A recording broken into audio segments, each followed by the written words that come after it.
La pluie martelait le parking devant le centre commercial.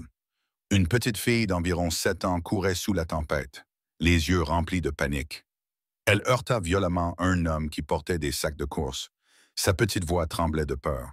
« Ils ont battu ma maman. Aidez-moi, s'il vous plaît. » L'homme s'agenouilla lentement. Du sang maculait sa robe blanche. Son expression changea instantanément. Personne ne savait que ce père célibataire apparemment ordinaire était autrefois un agent de protection spéciale dans une unité d'intervention rapide d'élite. Ce soir-là, ce secret allait se révéler et plus rien ne serait jamais pareil. Il s'appelait Jack Turner, 38 ans, père célibataire pour les voisins. C'était juste un homme discret qui gagnait sa vie en réparant des appareils électroniques, mais cela n'avait pas toujours été le cas.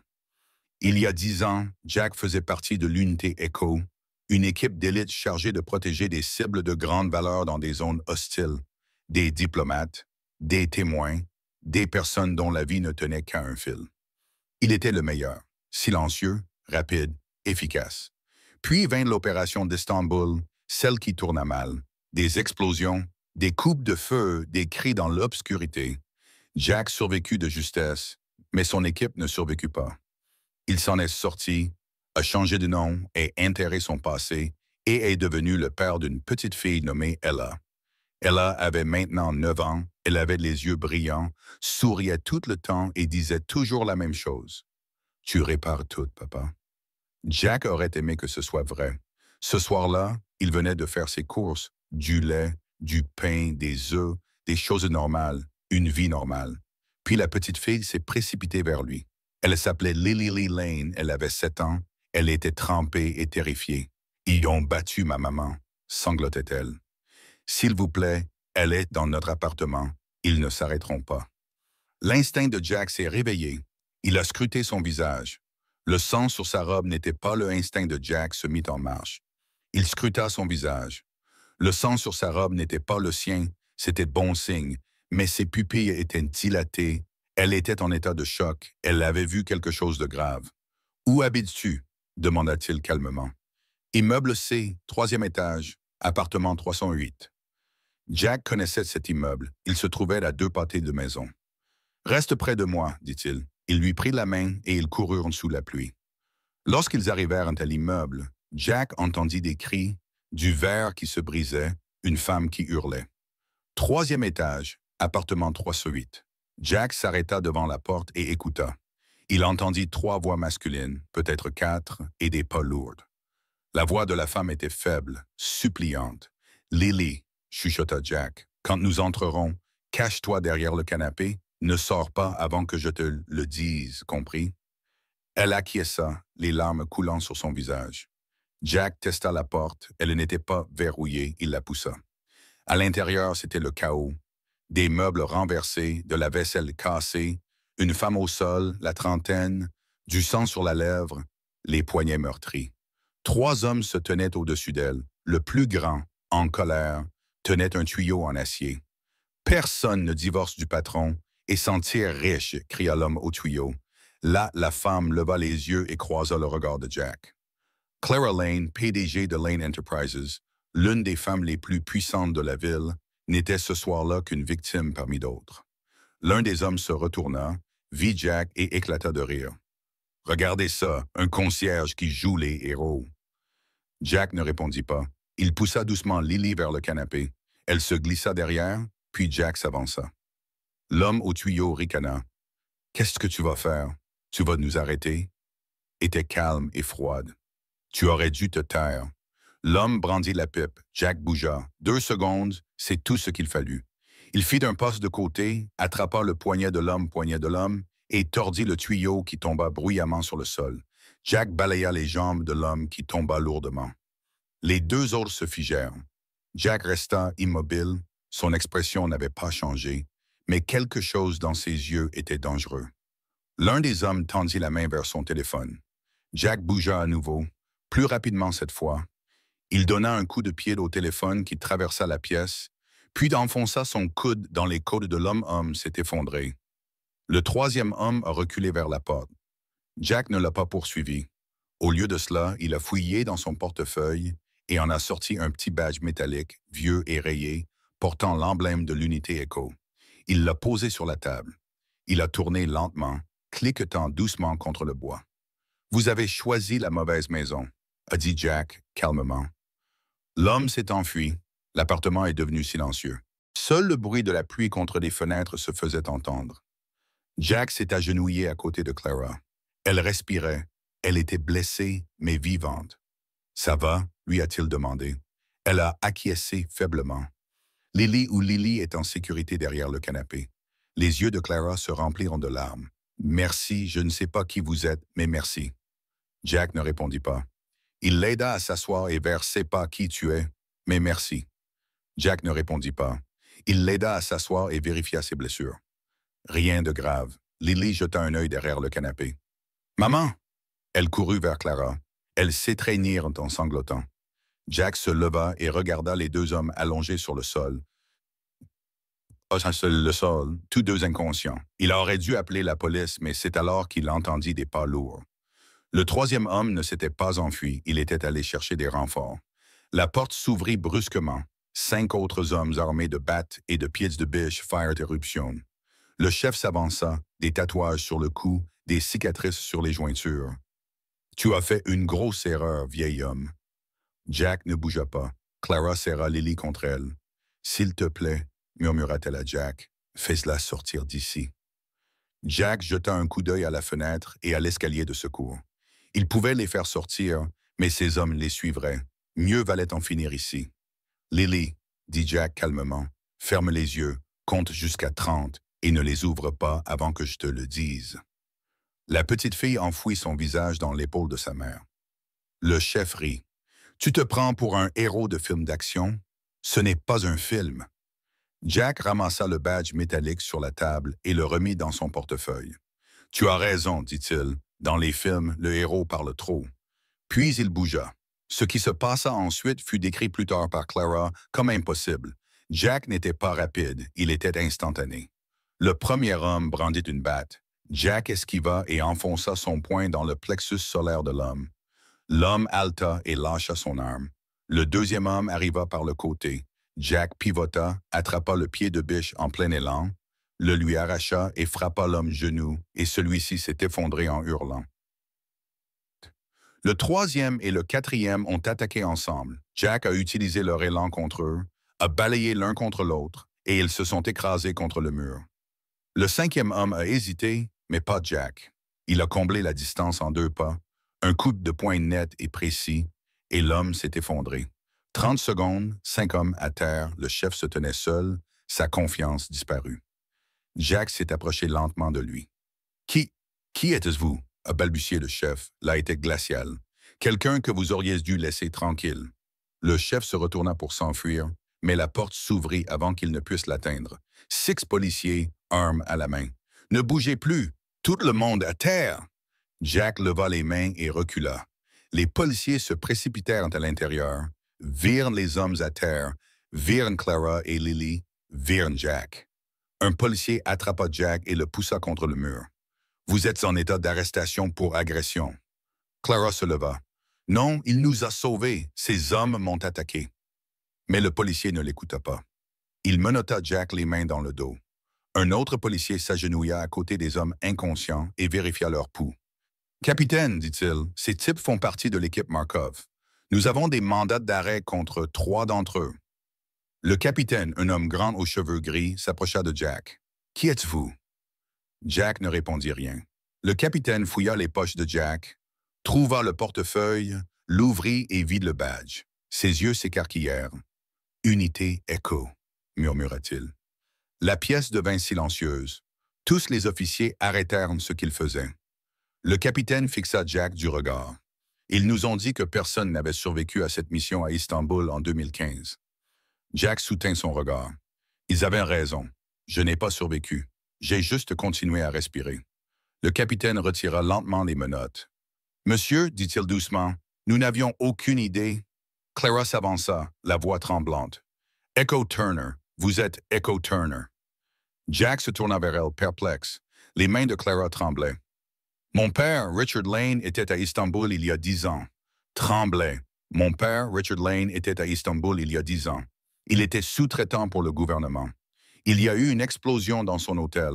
Il a dit qu'un soldat nommé Turner l'avait sorti du feu et il était resté avec lui jusqu'à l'arrivée des secours. Elle regarda le badge dans la main du capitaine. Il n'arrêtait pas de dire « Echo m'a sauvé la vie. Je pensais que c'était un nom de code.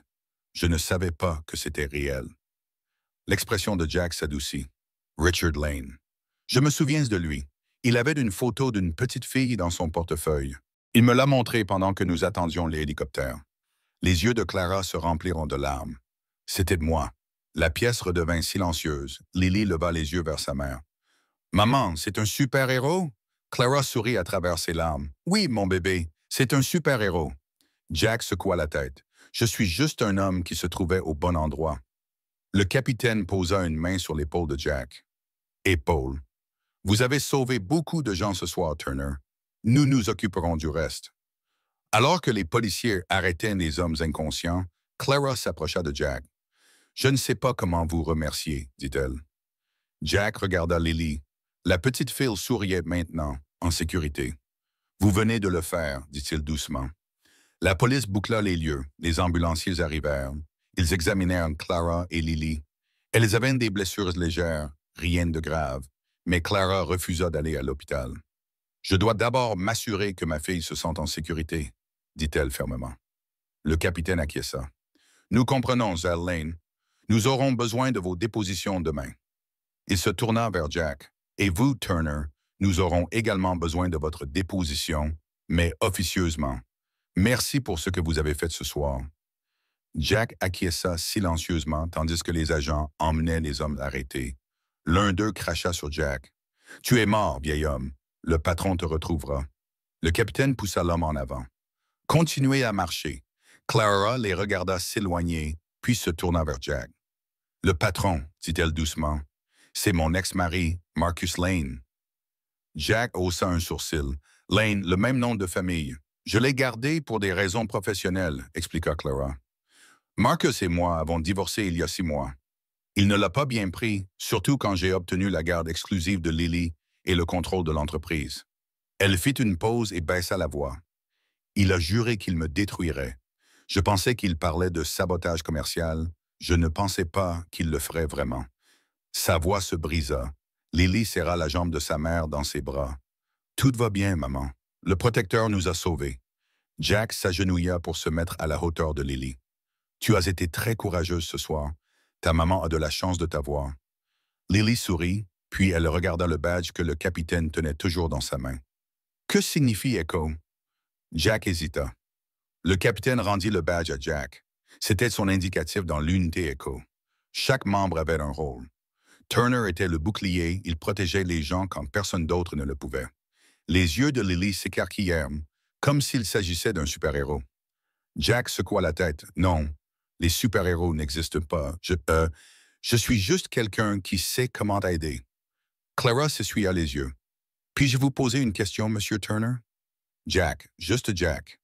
Elle continua. « Pourquoi avez-vous arrêté d'être un protecteur? Je veux dire, si vous étiez si doué, pourquoi partir? » Jack se leva et regarda la pluie par la fenêtre. « Parce que j'ai échoué, » dit-il doucement. Istanbul était censé être une simple extraction, sortir les cibles et rentrer à la maison. Mais quelqu'un a divulgué notre position et nous avons été pris en embuscade. Il serra la mâchoire. « J'ai sauvé 3 personnes cette nuit-là, dont votre père, mais j'en ai perdu 7 des miens, de mon équipe, de mes frères. » Le silence s'installa dans la pièce. Jack se retourna vers Clara. « Alors je suis parti, parce que chaque fois que je fermais les yeux, je voyais leur visage et je ne pouvais plus le supporter. » Clara s'approcha. « Mais vous l'avez fait ce soir, vous nous avez sauvés. » Jack croisa son regard. « Ce soir, c'était différent. Ce soir, j'avais le choix. À l'époque, je ne l'avais pas. » Avant que Clara ne puisse répondre, le téléphone de Jack vibra. C'était un SMS de sa fille Ella. « Papa, où es-tu? J'ai peur. Il y a des hommes devant notre appartement. » Jack s'est glacé.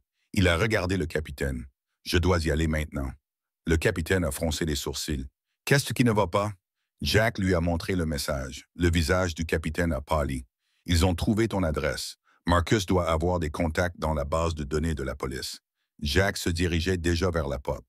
Clara l'a attrapé par le bras. « Attends, Tu ne peux pas y aller seul. Si Marcus a envoyé des hommes chez toi, il en enverra d'autres ici.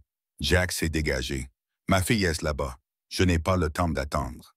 Alors prendre ma voiture. Clara a dit rapidement en lui lançant ses clés. La Mercedes noire est en bas. Vas-y. Jack a attrapé les clés et l'a regardé. Merci. Il a couru. Jack a conduit sous la pluie comme un homme possédé. La Mercedes se conduisait bien, rapide et réactive. Son esprit tournait à toute vitesse. Elle a été seule. Il l'avait laissée chez la voisine, Mademoiselle Chen, une vieille femme gentille mais sans défense. Si les hommes de Marcus lui faisaient du mal, Jack chassa cette pensée de son esprit. Il devait se concentrer pour arriver là-bas et régler le problème. Il arriva à son immeuble en 8 minutes, alors que le trajet durait normalement 15 minutes. Il les vit immédiatement. 2 SUV noirs garés à l'extérieur, moteur en marche, 4 hommes debout près de l'entrée, l'un fumait une cigarette, un autre vérifiait son téléphone. Jack se gara dans la rue, sortit silencieusement et s'approcha dans l'ombre. Les hommes ne le virent pas avant qu'il ne soit trop tard. Jack se déplaçait comme un fantôme, silencieux et mortel.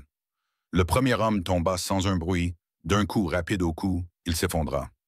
Le deuxième homme se retourna, Jack attrapa son poignet, le tordit et enfonça son genou dans l'estomac de l'homme-ventre. Il haleta. Jack l'acheva d'un coup de coude à la tempe. Le troisième homme comprit enfin ce qui se passait. Il chercha à attraper une arme. Grosse erreur. Jack se rapprocha d'un seul pas, le désarma et utilisa son propre pistolet pour l'assommer. Le quatrième homme s'enfuit. Jack le laissa partir. Il avait des problèmes plus importants. Il sprinta dans l'immeuble, monta les escaliers 3 par 3. Son appartement était au 5e étage. La porte était ouverte.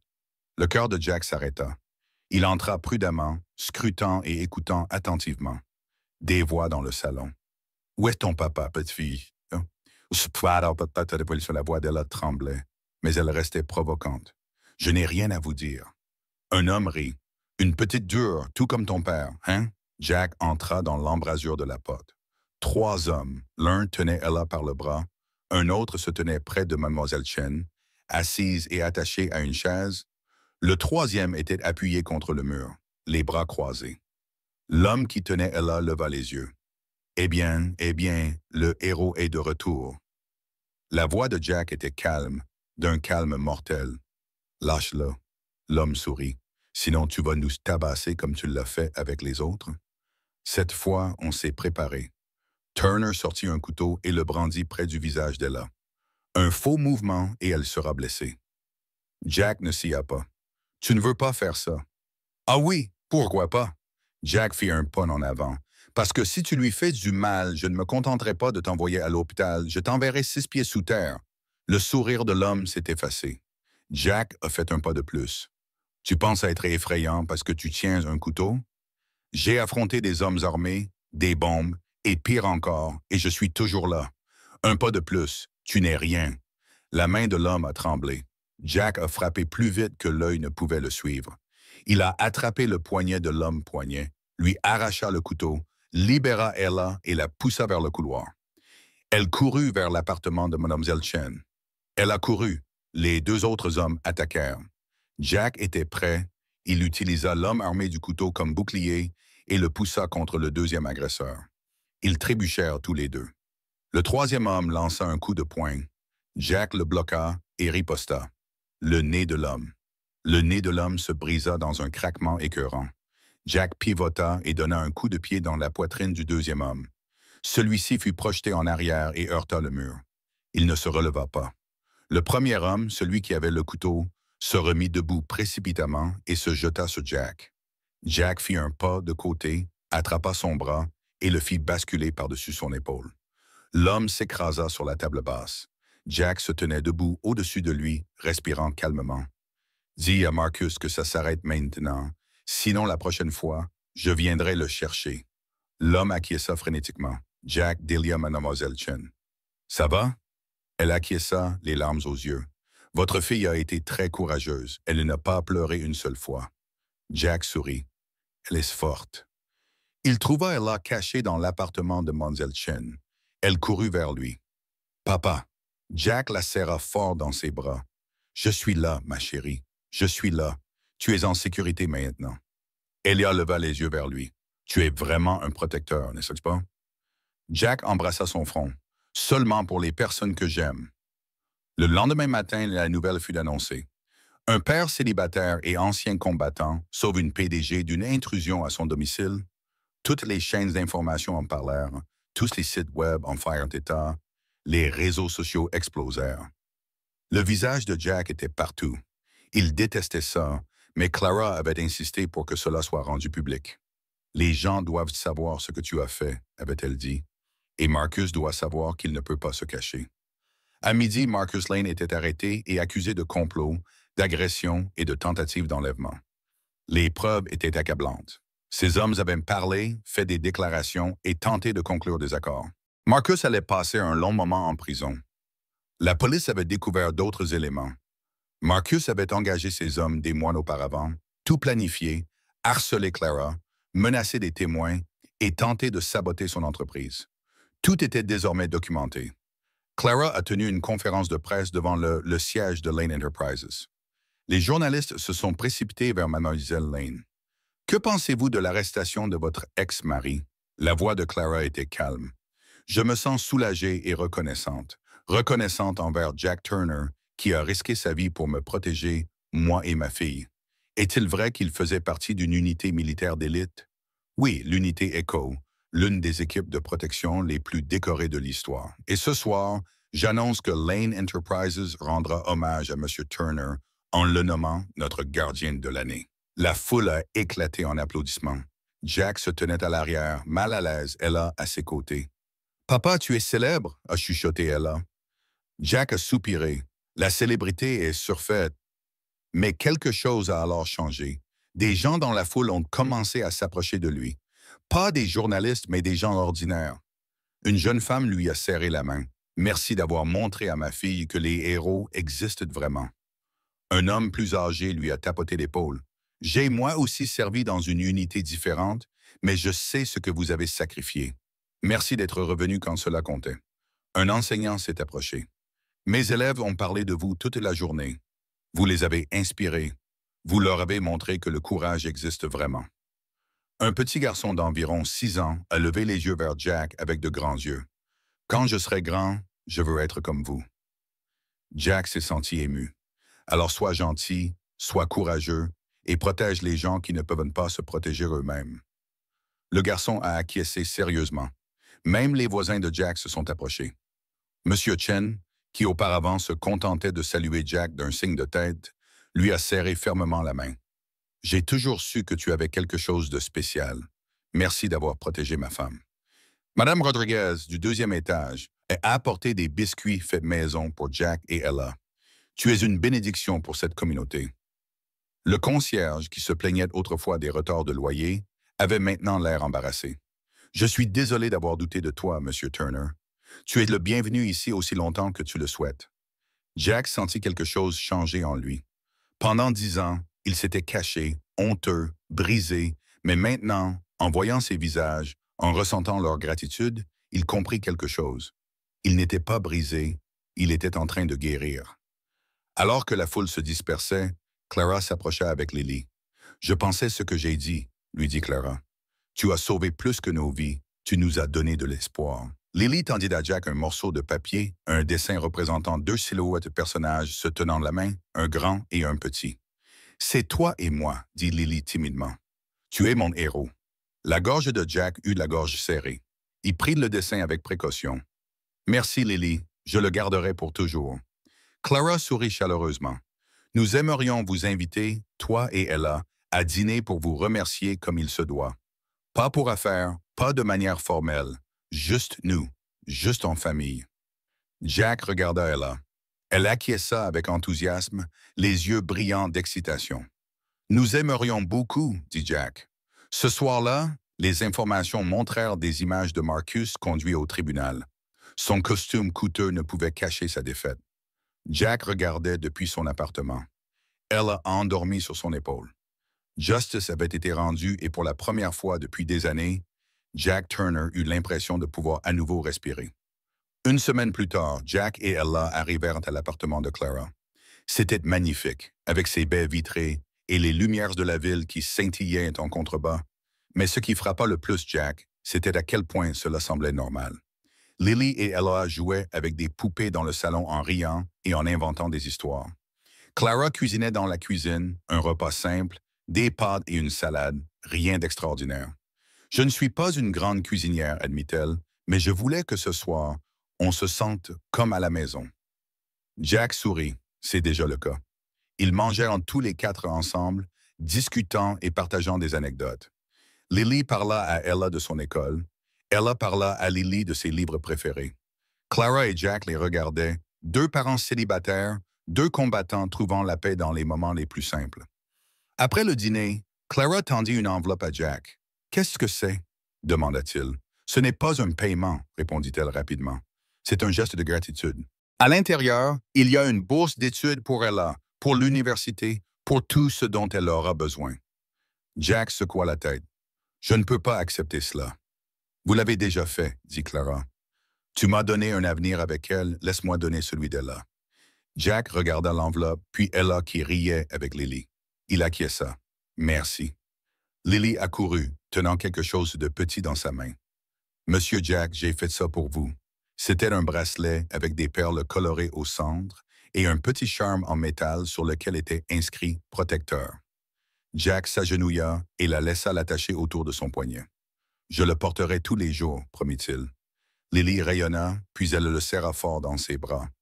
Jack ferma les yeux et la tint doucement. C'est pour ça était la raison pour laquelle il l'avait fait. Pas pour les médailles, pas pour la reconnaissance, mais pour cela. Plus tard, alors que Jack et Ella rentraient chez eux en voiture, Ella le regarda.